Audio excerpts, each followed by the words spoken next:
بسم اللہ الرحمن الرحیم۔ سامعین کرام السلام علیکم ورحمۃ اللہ وبرکاتہ۔ آج آپ کی خدمت میں حاضر ہوئے ہیں تاکہ ماہ رمضان المبارک کا استقبال کیسے کریں بتا سکیں۔ لہٰذا خداوند عالم قرآن مجید میں ارشاد فرماتا ہے سورہ بقرہ کی 185 آیت میں، شہر رمضان الذی انزل فیہ القرآن، یہ وہ مبارک مہینہ ہے کہ جس میں قرآن نازل کیا گیا۔ چنانچہ امام رضا علیہ السلام کی بھی حدیث ہے کہ ماہ رمضان المبارک کا استقبال کیسے کریں۔ امام ارشاد فرماتے ہیں ابا سلط سے، اے ابا سلط، زیادہ سے زیادہ دعائیں پڑھو، زیادہ سے زیادہ استغفار کرو، زیادہ سے زیادہ قرآن کی تلاوت کرو، اور اگر آپ نے کسی کا قرض لیا ہے تو اس کو ادا کریں۔ کیوں؟ تاکہ ماہ مبارک رمضان میں جو ہے صحیح سے وارد ہو سکیں۔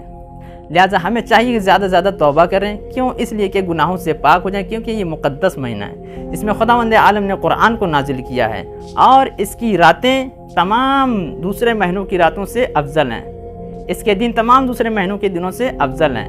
یہ بابرکت اور پرفضیلت مہینہ ہے۔ چنانچہ یہ وہ مہینہ ہے کہ جس میں بدن کی زکوٰۃ دی جاتی ہے۔ ہر چیز کی ایک زکوٰۃ ہوتی ہے، اور بدن کی زکوٰۃ کیا ہے؟ روزہ ہے۔ اور اس کے اعتبار سے ماہ رمضان المبارک میں شب قدر وارد ہوئی، جس میں ہمیں چاہیے زیادہ سے زیادہ دعائیں پڑھیں۔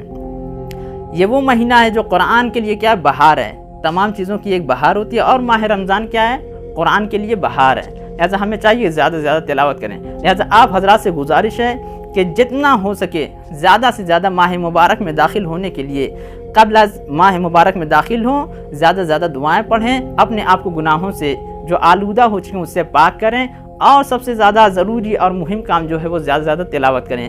کیوں؟ اس لیے کہ رسول خدا حضرت محمد مصطفیٰ صلی اللہ علیہ وآلہ وسلم نے ارشاد فرمایا، نوّروا بیوتکم بتلاوت القرآن، اپنے گھروں کو تلاوت قرآن کے ذریعے سے روشن کرو۔ اسی کے ساتھ آپ سے خدا حافظی کرتے ہیں۔ والسلام علیکم ورحمۃ اللہ وبرکاتہ۔